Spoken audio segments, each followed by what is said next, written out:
Big Boss season 8 episode 97க்கான promo 3 வந்திருக்கு. இதில் என்ன நடந்திருக்குன்னா, இதில் வந்து சாச்சனா பற்றி ரயான் வந்து பவித்ரா கிட்ட சொல்லிகிட்ருக்காங்க.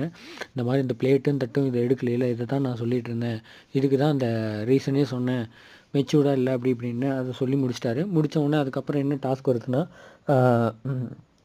வாட்ச் டிஸ்கோ அப்படின்னு வாட்ச்கோ டாஸ்க்கு வருது. அதில் வந்து தீபக் அணி தான் வெற்றி பெற்றாங்க கடைசியாக.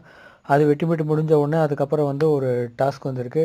அது என்னென்னா, இந்த மாதிரி பரமபதம் விளையாட்டு மாதிரி தான் அந்த டாஸ்க்கு. அது சூப்பராக இருந்தது பார்க்குறதுக்கு கேமு. எல்லாத்துக்கும் கிஃப்ட்டும் கொடுத்துட்டாங்க.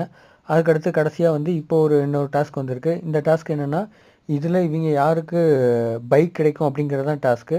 இதில் வந்து பசல்ஸ் அடுக்கி வச்சு அந்த கீழே அதுதான் வின் பண்ணணும் கங்கராசேஷன் போட்டு. அது முத்து தான் வின் பண்ணார். முத்து தான் வந்து ராயல் என்ஃபீல்டு பைக்குக்கு இது பண்ணார். அப்போ ரயான் தான் இதில் வந்து நடுவராக இருந்தாங்க. அதுக்கு வந்து ரவீந்திரன் சார் நடுவராக இருந்தாங்க.